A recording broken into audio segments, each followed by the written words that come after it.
your spelling program has to be a system. It can't be, okay, we're just going to use analogies, or we're just going to have a high frequency word list. It has to be a combination of spelling strategies and helping them to spell words in the most efficient way. There are some words, there isn't a pattern, you just have to practice that. So in ERE, what we've learned is there is a way of studying those kinds of words. And that what you guys are doing in your district already, the look-say method, they can use for those kinds of words that don't have a pattern. But other words, you want them to understand that spelling through analogy, and maybe it's also a combination of having a content word wall. Like in science, you're studying about, what would be, I don't know what you're studying in science, but plants. And so think about the vocabulary and think of the chlorophyll and all the things that when you're studying plants.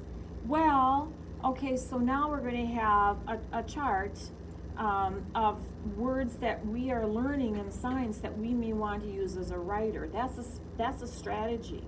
That as I'm a writer, because the spelling has to be about the writing. It has to come from what they're using in the writing, as opposed to this is 100 words. I have to learn these words, and that's my spelling list. That is totally not supported by any research. Okay, it's hard for a lot of kids to do it that way, and there's no transfer. So instead, their spelling test comes from their everyday writing. This morning, where was I? This morning, they were talking about, we had this conversation, and I said, you absolutely have to be looking at kids' writing to get this information. So not only do you look at kids' writing to know how to teach them how to be better writers and the composition and those things, but you also want to have another one where you're keeping track of, if you take 5 kids' writing pieces and look at it, the spelling's going to jump out at you.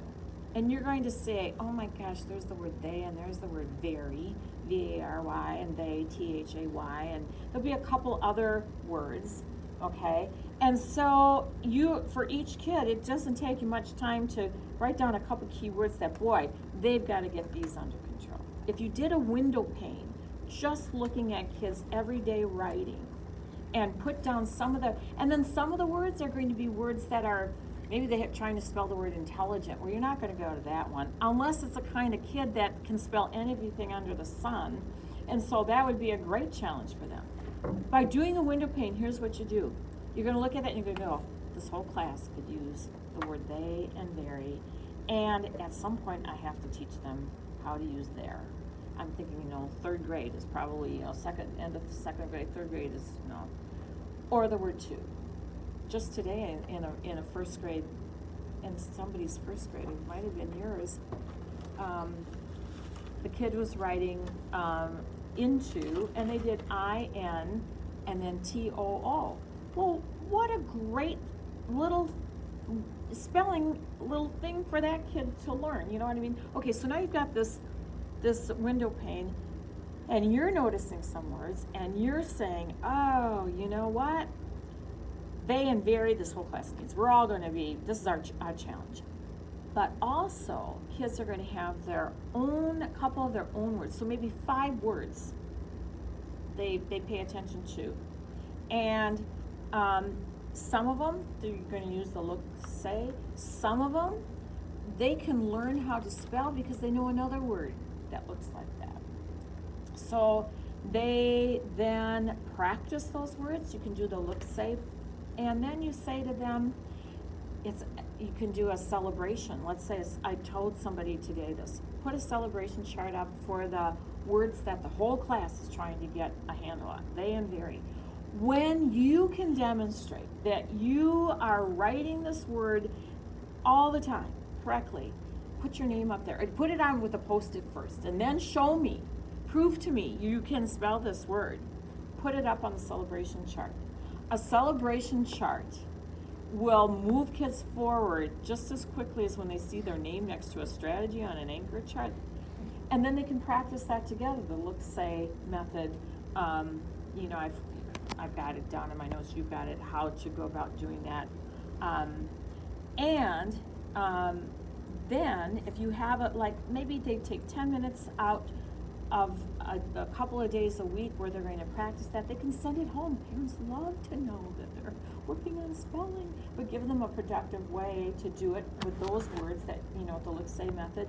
But then help kids know that when they're writing, and they're writing about chlorophyll in science, look up on our chart and find that word, or look at it up in your book, because that's a word we're writing a lot. I mean, it might not be chlorophyll, but whatever.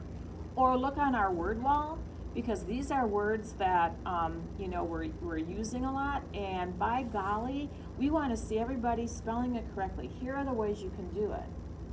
And when you can do it in multiple places, and you don't even have to think about it, let's celebrate that. Put the word up there and on a post-it with your name.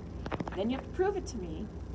So the other thing is with kids, even starting in first grade, you want them to take a look at their writing and say, hey, do you think there might be a word here that you think is not spelled quite correctly? Would you like to, in first grade I would approach it that way, say, would you like to see how we write that word?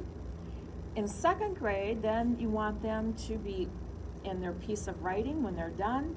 Hey, now is the time you get to be editors. So you make it a fun thing, as opposed to how we used to teach it. It's all drudge. Word learning is drudge. Spelling is drudge.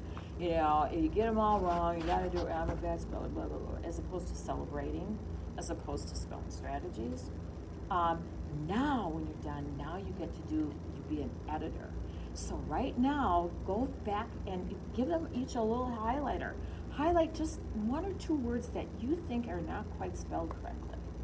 Have the kids be editors. Have them pick a couple words they want to learn. Maybe the whole class has 2 words. They pick 1 or 2 words they want to learn, and you pick one for that individual kid that you want them to work on that's different from everybody else.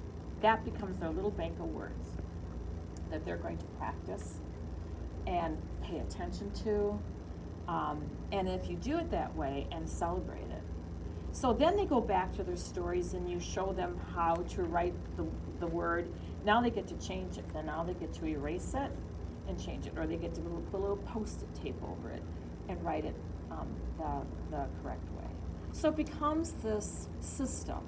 So it's not just, I have 100 words, I have to know these words, I'm going to practice it, because you can't learn 100 words, the look, say method, just without understanding when words have patterns that could help us. It's just not the way we do it. So the more they notice too, because they're not going to practice every single word that they're going to need to spell. Just like every word they need to say, it's not going to be a wondrous word.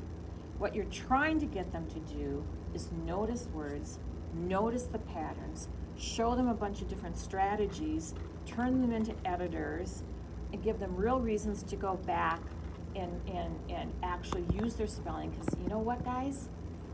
The more your spelling improves, the more your reader can read all your great ideas in your story. That's the hook. You want somebody to read your piece and enjoy it. Learning how to spell more and more words will help us with that.